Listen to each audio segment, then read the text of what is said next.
फिर छिड़ी रात बात फूलों की, रात है या बारात फूलों की।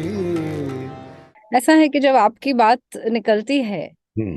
पहले बहुत ही ऑब्वियसली आवाज, और फिर चेहरा, और अब हम आपके चेहरे को बहुत देख रहे हैं स्क्रीन पे।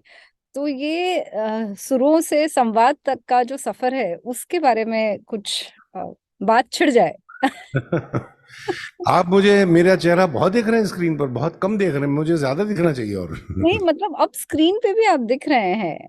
और I still remember, as someone, I was not, I don't think so, I was not even a teenager, लेकिन जब बाजार के और उमराव जान के आपके गाए हुए गाने सुने थे, तो तब तो गूगल वूगल नहीं था, तो कैसेट पे कहीं कहीं वो सिंगर्स की तस्वीरें आती रेडियो पे कैसेट पे, थी। कैसेट के वो, कैसेट से कैसेट के पहले, कवर्स पे कैसेट फोटोज आती थी। कैसेट से पहले लॉन्ग प्ले रिकॉर्ड्स होते थे, वो तो उससे पहले की भी बात है। ऑफ कोर्स वो चेहरा हमेशा रहा था जहन में, और अब हम आपको स्क्रीन पे भी देख रहे हैं, और जिस आप मुझे अभी, आप मेरे रूबरू भी हैं अभी सामने स्क्रीन के, ये भी तो है। यस। देखिए कहाँ कैसा वक्त आ गया है कि जी। आप पहले कैसेट पे देखते थे, उसके बाद सुनते थे, उसके बाद अब स्क्रीन पे देख रहे हैं, और अब बातचीत कर रहे हैं लाइव। वो भी थ्रू स्क्रीन। यस। वो भी बिल्कुल लाइव है। मैं ऐसे ही, आपको पता है कि ऐसे ही मैं सिखाता हूँ म्यूजिक। मेरे स्टूडेंट्स मोस्ट पेजेंट स्टूडेंट्स हैं सारी दुनिया में। एक्टिंग, मतलब गुलमोहर में भी हमने आपको देखा, एंड यू कैसा कम लगा, कैसा लगा, कैसा लगा आपको? ब्यूटिफुल। मतलब see, I should not be saying this while I am interviewing, but I am a person of voice. मैं आवाज सुन के I go weak in my knees, so seeing you on screen playing a character जिसकी आवाज हमें इतनी पसंद है, उस इंसान को सिर्फ गाते नहीं, बात करते हुए भी देखना, अभिनय करते हुए देखना, वो बहुत एक, I think people who love music, love your work, वो बहुत हमारे लिए वो एक बुफे हो जाता है तरह जी का, कि थैंक यू, अरे थैंक यू। यहाँ जाए या वहां जाए। देखिए आज आपके स्क्रीन पर दो तलत हैं, एक पीछे भी है, इधर भी है, जी। बिल्कुल। और यहाँ पर भी है। यस। ये मेरा पोस्टर है एक्चुअली एल्बम का, ऐसे ही मैं रख दिया। मेरा सवाल था कि सुर से संवाद तक का ये जो। बात ये है कि मैं ये कोई नई बात नहीं है। मैं जी। अगर मेरी अगर तकदीर सही होती, सही मतलब अगर तकदीर में रहता, तो आप मेरे को बड़े पर्दे पर 89 और 90 में देखते हैं। जब महेश भट्ट ने एक फिल्म बनाई थी धुन, जिसमें मैं लीडिंग मैन था, संगीता बिजलानी ऑपोजिट थी मेरे, अनुपम खेर, म्यूजिकल फिल्म थी, लक्ष्मीकांत प्यारेलाल, बख्शी साहब, अ, बहुत अच्छी फिल्म बनी थी, लेकिन तकदीर में नहीं लिखा था तो वो रिलीज नहीं हुई। लेकिन गाने उसके ऐसे बने थे जिसमें मेहदी हसन साहब ने मेरे साथ भजन गाया था, उन्होंने प्लेबैक किया था अनुपम खेर के लिए। अभी क्या है, वो पुरानी बात हो गई ना, तो याद नहीं है लोगों को, लेकिन अब वो नहीं हुई तो अभी मैंने पूरा किरदार अदा किया था। I I played the leading man. उसमें जी। मैंने एक्टिंग भी की, डांस भी किया, वो उस जमाने का जो था। जी हाँ, डांस भी किया मैंने। वाओ। ओ लागी प्रेम धुन लागी, वो एक गाना था, बहुत पॉपुलर हुआ था। यस। तो फिर उसके बाद वो हुआ नहीं, तो मैं चला गया अमेरिका जाकर रह गया वहाँ पर, अपने संगीत में, कॉन्सर्ट्स में, प्रोग्राम्स में। फिर वापस जब आया तो फिर टेलीविज़न का दौर शुरू हुआ था यहाँ पर, हाँ। जो डीडी मेट्रो और जी वगैरह शुरू हुए थे अभी टी वगैरह जो शुरू हुए थे सबसे पहले। 90s में। मुझे ऑफर्स आए तो मैंने फिर सेलेक्ट किया, और कुछ सेलेक्टेड टेलीविज़न सीरीज़ में मैंने काम भी किया एज एन एक्टर। म्यूज़िक मैंने बहुत दी। जितने भी बड़े बड़े सीरियल्स आते थे डीडी मेट्रो के या जी पर उस ज़माने में, उसके सारे टाइटल सॉन्ग्स मैंने किए हैं। ऐसा कोई दिन नहीं होता जब स्टूडियो में नहीं होता था मैं। इनफैक्ट आपको याद होगा या नहीं पता नहीं, एक बहुत मशहूर सीरियल हुआ था सैलाब, सचिन केडेकर और रेणुका शाह ने, रवि राय हाँ डायरेक्टर हाँ थे। हाँ उसमें हाँ जगजीत सिंह साहब से मैंने गवाई थी गजल, निदा फाजली की, अपनी मर्जी से कहाँ अपने सफर हाँ, के अपनी हम हैं, सफर के हम हैं रुख रुक। हवाओं का जिधर का है उधर के हम हैं। Yes yes. तो बिल्कुल। इतना पॉपुलर हुआ था वो वो गजल इतनी पॉपुलर हुई थी क्योंकि हर हफ्ता आती थी जी पर। तो जगजीत भाई का मुझे एक दिन फोन आके आया कि यार ये मुझे गजल दे दो, क्योंकि मैं इसको लाइव कॉन्सर्ट्स में गाना चाहता हूँ, और मैं इसको फिर से लाइव कॉन्सर्ट एक एल्बम बना रहा हूँ उसमें। मैं बोला ले लीजिए, आपकी है, ले जाइए। तो वो एक दौर था। फिर उसमें मैं एक्टिंग भी की मैंने। साहिल एक फिल्म टेलीविजन सीरीज थी, बड़ी पॉपुलर थी उस ज़माने में, दिल अपना प्रीत पर आए, और मुझे याद भी नहीं है, घुटन, उसमें मैंने किरदार किया। नूरजहां की तो म्यूजिक किया था मैं, और गाया, रिकॉर्डिंग भी की। जितने भी सिंगर थे उस ज़माने के सबसे मैंने गवाया, सोनू से लेके, शंकर से लेके, हरी से लेके, मतलब पूछिए मत, सुरेश, रूप, अभी याद भी नहीं आ रहा। मतलब वो एक दौर बहुत अच्छा था। फिर वो ख़त्म हुआ, तो फिर मैंने अपने संगीत में शुरू, फिर अपना, वो तो चल ही रहा था। चल ही रहा था, इट नेवर वो स्टॉप्ड। तो चल ही रहा था, इट नेवर स्टॉप्ड। कॉन्सर्ट तो चलते ही रहते हैं, अभी भी चल रहे हैं अल्लाह के शुक्र से। और अभी इनफैक्ट मैं नवंबर में अमेरिका जा रहा हूँ, कनाडा और अमेरिका का टूर है मेरा, तो 1 महीने का। अब फिर मैं ये कोविड आ गया, तो कोविड आने से सब बंद हो गया, तो मैंने कहा क्या किया जाए। फिर हमने तहकीक किया और फिर ये सेटअप किया, और फिर मैंने ऑनलाइन सिखाना शुरू किया, संगीत बांटना शुरू किया। तो मेरे 6 स्टूडेंट्स से शुरू हुआ मैं, मई 30 2020। आज मेरे पास 65 स्टूडेंट्स है, वो भी सिलेक्टेड, सारी दुनिया में है, यूएसए, कनाडा, हाँ, दुबई, गजल इसराइल में। गायन सिखाते हैं आप या जी जी, गजल मैं गायकी सिखाता हूँ थ्रू द मीडियम ऑफ गजल। गजल्स? जी, गजल एक एक फॉर्म ऑफ म्यूजिक है ना, फॉर्म, हाँ, मतलब दैट्स तो व्हाई उसके जरिए स्पेसिफिकली मैं आस्क, उसको, गजल गायकी ही और सिखाते हैं?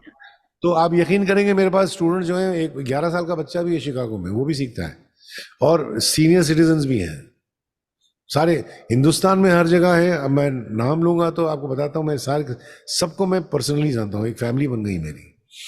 भुवनेश्वर में है, संबलपुर में है, कलकत्ता में है, नवसारी में है, पूना में है, मुंबई में है, बेंगलोर में है। स्टूडेंट्स की बात कर रहा हूँ मैं। और एक है आसाम में, तिनसुकिया आसाम में एक लड़की सीखती है। वो तो इतनी बड़ी फैन है कि उसने मुझे तस्वीर दिखाई, वो तो लॉयर आज, शी इज़ अ वुमन। उसने कहा कि सर आपको पता नहीं है कि मैं 13 साल की थी, आपकी बड़ी फैन थी, देखिए मैंने आपके वो उस जमाने के कैसेट के पोस्टर्स मेरे पास हैं, और मैंने तस्वीर, तो मैं छोटी सी बच्ची, मैंने कमाल है यार, अभी तुम बड़ी हो गई हो। तो अभी वो भी सीख रही हैं। तो ऐसा एक अच्छा एक माहौल बन गया। तो मुझे इतनी खुशी होती है कि जो जो फन मुझे दिया गया वो मैं अब बांट रहा हूँ, तो ये एक बहुत इम्पोर्टेंट है। ये बहुत बड़ी बात है। जी जी जी, बिल्कुल। और गुलमोहर, स्कैम और अब फाइटर में भी you are going to play N G, important. नहीं, टाइटल में तो एक छोटा सा रोल है, जस्ट कैमियो कहते हैं, गेस्ट, एक प्लेइंग द ऋतिक के फादर का रोल है उसमें, 1-2 सीन है, ज़्यादा तो काम नहीं है। बट ठीक है, उन्होंने बहुत इसरार किया कि आप क्यों नहीं करते ये। मैंने कहा देखो क्यों करूँ यार, 2 ही सीन है, मैं क्या। फिर भी मैं, वो पिक्चर अच्छी थी, और बोले नहीं, we want you as Hrithik's father. ऐसे चलो डन, आई डू इट। हाँ नहीं, Hrithik is a very good looking man, बहुत बहुत अच्छा एक्टर है, स्टार है बहुत बड़ा, और बड़ा अच्छा लगा मुझे उसके साथ काम करते हुए। दीपिका भी थी एक सीन में, वो भी आई थी, 1-2 घर के सीन्स थे। तो एनीवे चलिए, अच्छा है, देखते हैं क्या होता है। एक्टिंग वो आपका स्थायी भाव नहीं रहा, बट वो हमेशा आता जाता रहा है एक्टिंग का, कभी विलंबित में, कभी द्रुत में, acting was always there within you. ये तो अच्छा आप, है, विलंबित और द्रुत में।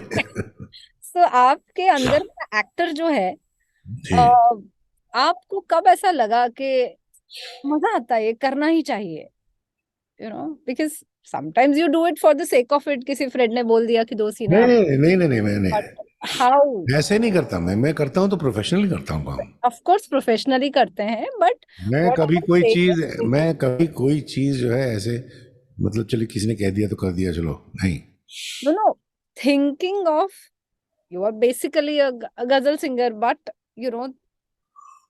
choosing अरे आप ये नहीं that. जानती कि गजल सिंगर बनने से पहले मैं क्रिकेटर था। मैंने तो कभी सोचा नहीं था कि मैं गजल सिंगर बनूंगा। आप ये, आपको पता है ये, मैं तो क्रिकेट क्रिकेट में इतना डूबा हुआ था कि नेशनल कोच मुझे लेकर सुबह सुबह, मैं 74-75 की बात कर रहा हूँ, जब जब आप पैदा नहीं हुई थी। Wow. हम भी काफ़ी कम उम्र थे, यंग थे, 18-19 साल के थे। और फिर मैं क्रिकेटर था, बहुत ज़बरदस्त। मुझ नेशनल सेलेक्टर और जो स्टेट सेलेक्टर, वो उन्होंने मुझे, अब उस ज़माने की बात कर रहा हूँ, तो बहुत बदल गया है। तो मेरा ये कहने का मकसद ये है कि किसी को नहीं मालूम कि तकदीर कहाँ ले जाती है किसको। कहाँ ले जाएगी? एग्जैक्टली। एग्जैक्टली। तो मैं वहां से गजल में कैसे आ गया, गजल का शौक था, मैं गजल सीख रहा था, लेकिन मैंने कभी नहीं सोचा था कि गजल को लेकर मैं अपना एक कैरियर बनाऊंगा। ये भी हो गया। फिल्म में गाया, जो भी फिल्मों में गाया चुनिंदा वो भी क्लासिक हो गए, उमराव जान, बाजार, डैडी वगैरह वगैरह। ये फील्ड में शुरुआत हुई कि लोगों ने मुझे बोला कि आप एक्टिंग क्यों नहीं करते, चलिए करते हैं। तो वो धुन बानी अनफॉर्चुनेटली रिलीज नहीं हुई। आज वो रिलीज हो जाती उस जमाने में, तो आज पता नहीं पर्दे पर आप कितना मुझे देखते हो, क्योंकि मेरा जो वो आई वॉज लीडिंग मैन धुन में। राइट। महेश भट्ट डायरेक्टर थे उसके, और संगीता बिजलानी और अनुपम खेर और मेहदी हसन साहब ने मेरे साथ गाया था भजन। तो एक बहुत ही खूबसूरत फिल्म बनी थी, नहीं रिलीज हुई, चलिए उसकी बात नहीं करते। फिर उसके बाद टेलीविजन में काम किया, फिर फितूर में मुझे पकड़ लिया अपने मुकेश छाबड़ा। वो जब मैं नहीं जानता था मुकेश कौन है, मुकेश जो अब कास्टिंग डायरेक्टर है बहुत बड़े, जी। तो उन्होंने कहा कि सर आपको मैं एक रोल करना आना चाहता हूँ, ये कर लीजिए फितूर में। एक सलमान, वो गट्टू जो है, अभिषेक कपूर जो डायरेक्टर है वो चाहते हैं, बात कर लीजिए प्लीज़। तो मैंने बात की, तो अभी गुट्टू बोला कि सर आप ही हैं मेरे सलमान। अब जब ऑफिस में दिखा नज़र आ रहे हैं तो मुझे लग रहा है कि सलमान बैठे हैं सामने। तो एनीवे वो कर लिया मैं, लेकिन वो पिक्चर नहीं चली, वो भी गेस्ट अपीयरेंस था, कोई बात नहीं। फिर होते होते फिर modern love I, modern love का ऑफर आया मुझे, तो जिसमें हंसल मेहता। तो मैंने हंसल के नाम से ही मैंने लिया, हालांकि हंसल से मेरी मुलाकात नहीं हुई थी पहले, लेकिन उनके बारे में जानता था मैं। Of course.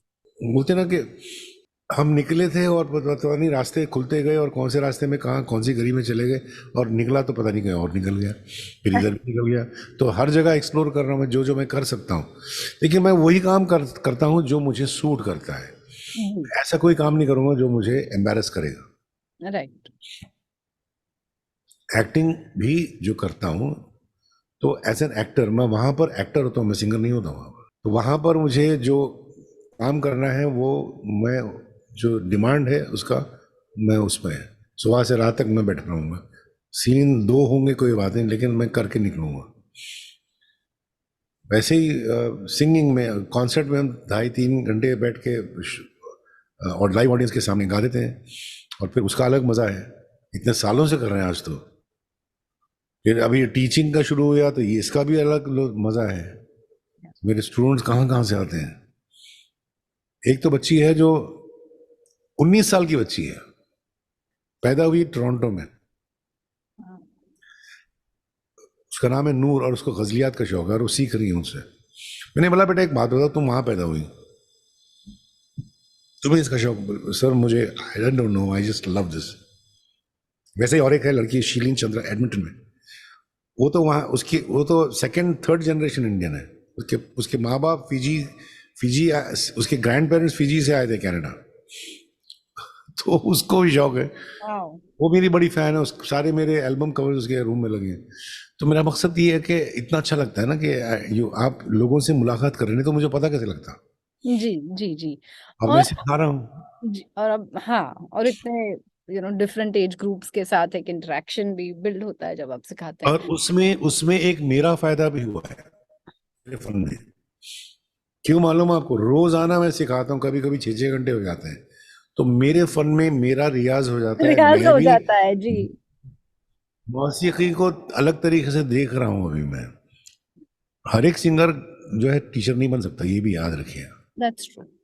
सिखाना अलग फन है और गाना अलग फन है, दोनों मिलकर जो है। मैं भी खुद खुद सीख लिया कि कैसे सिखाया जाता है, क्योंकि कोई इधर है तो कोई इधर है, कोई इधर है, तो बहुत ही पेशेंस सब्र चाहिए, और आहिस्ता आहिस्ता। और मुश्किल से मुश्किल चीज़ भी मैं अच्छे सिंगरों को सिखा देता हूँ, और जो बेसिक है उनको बेसिक सिखा देता हूँ। तो ये भी एक एक नई चीज़ मुझे पता लगी है ये 3 साल में। और मैं, यकीन कीजिए, I look forward to my sessions, क्योंकि मैं जब वो दुनिया से अलग हो जाता हूँ, फिर कोई वहाँ बैठा कोई वहाँ बैठा, और सब मेरे साथ जुड़े हुए हैं, कितना अच्छा लगता है। और मैं सुरों में डूबा हुआ हूँ। आई एंजॉय दो सेशंस। जिस तरीके से आप मौसीकी की बात कर रहे हैं, अब एक्टिंग की थोड़ी और बात करें। जब जी आप हाँ जी। जब गायकी की बात करें तो बहुत सारे हैं, we as a singer you look up to them. पर जब एक्टिंग की बात करें तो आपको किसकी एक्टिंग पसंद है और आपको कैसे किरदार और आप करना चाहेंगे? मैं वही किरदार करना चाहूंगा जो मेरी पर्सनालिटी को सूट करेंगे, जो मेरे मन को सूट करेंगे। जो मैं ऐसा कोई काम नहीं करूंगा जो मेरे ज़मीर को नुकसान पहुंचे। ज़मीर समझ, कॉन्शियंस, या आई अंडरस्टैंड जी। ज़मीर। क्योंकि मैं इनफैक्ट आपको पता नहीं है शायद, अभी जो कॉन्ट्रैक्ट्स बनते हैं ना, प्रोफेशनल कॉन्ट्रैक्ट्स कंपनीज के साथ जो ओटीटी के लिए, उसमें बहुत क्लॉजेज होती हैं। तो मैं एक एक क्लॉज पढ़ के मेरे लॉयर को बोलता हूँ कि देख पढ़ो ये। तो उसमें कुछ ऐसे क्लॉजेज होते हैं जो मैं बिल्कुल इत्तेफाक नहीं रखता, वो स्टैंडर्ड होते हैं, तो मैं कहता हूँ ये काटो। ये निकाल तो फिर वो जाते हैं, वो बोलते नहीं सर वो क्या है, स्टैंडर्ड है, उसकी क्यों ज़रूरत है, ये स्टोरी में तो ये है ही नहीं। मैंने कहा अगर है ही नहीं तो फिर क्यों है इसमें, क्यों है जी। ये क्लॉज क्यों है।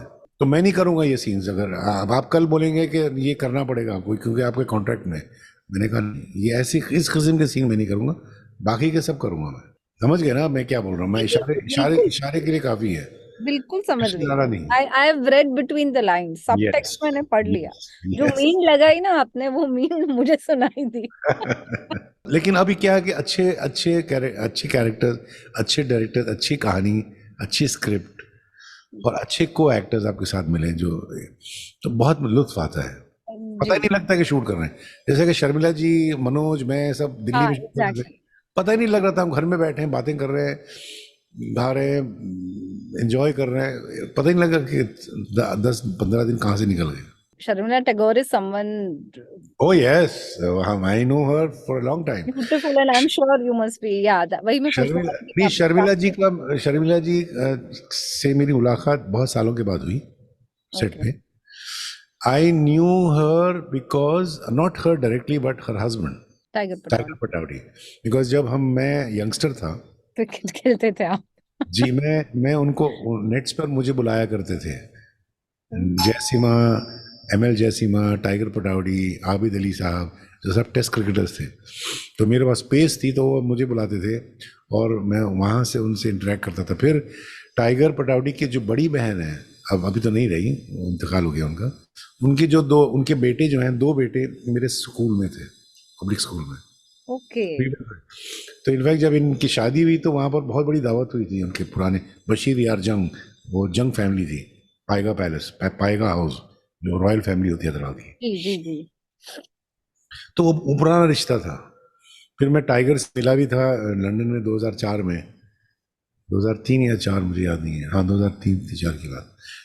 तो वो अलग टाइप के लोग थे। और फिर जब शर्मिला जी से मेरी मुलाकात हुई सेट पे इतने दिन, तो उन्होंने खुद से कहा कि तलत कैसे हो। मैंने कहा अरे आप कैसी हैं, बहुत ज़माने के बाद। तो we sort of connected again, reconnection या रिकनेक्शन हुआ। और उसके बाद एक बात खास कहूँगा कि शर्मिला जी ने कभी सेट पर किसी को एहसास नहीं दिलाया कि मैं शर्मिला टैगोर हूँ। या ये 9 बजे का कॉल टाइम होता था ना तैयार, आप यकीन कीजिए सब के सब इंक्लूडिंग मनोज 9 बजे रेडी फॉर द शॉट, कोई किटपिट कुछ नहीं। No drama, yes. हाँ, वो प्रोफेशनलिज्म। वो एक पीढ़ी में और एक एक प्रकार के जो लोग होते हैं उनमें वो होता ही है। नहीं, अच्छी बात है। And मैं which ये is नहीं which कहता is very important because it shows that how much we कि respect क्या our होता कि if and you the craft. अगर आपके साथ, जिसे आप जिनके साथ काम कर रहे हैं आप, राहुल कहता था हर वक्त, राहुल चित्तेरा जो डायरेक्टर, कुछ सीन्स ऐसे थे जब सामने मनोज बैठे, मैं इधर बैठा हूँ, शर्मिला जी हैं, तो कुछ लाइंस हमारे बीच में होती थी, तो हम लोग स्क्रिप्ट के अलावा हम लोग कुछ एडिशन ऐसी ऐड Improvise. कर देते, इम्प्रोवाइज कर देते थे, इम्प्रोवाइजेशन। तो वो उसमें एक मज़ा आ जाता था। तो राहुल आके कहता था कि आप दोनों की केमिस्ट्री कमाल की, आपकी सबकी, कुछ ना कुछ आप लोग ऐड कर देते हैं जो हम, मुझे मॉनिटर पे देखता हूँ तो मैं बोलता हूँ यार कमाल है, मज़ा आ रहा है, नेचुरल लग रहा है बहुत।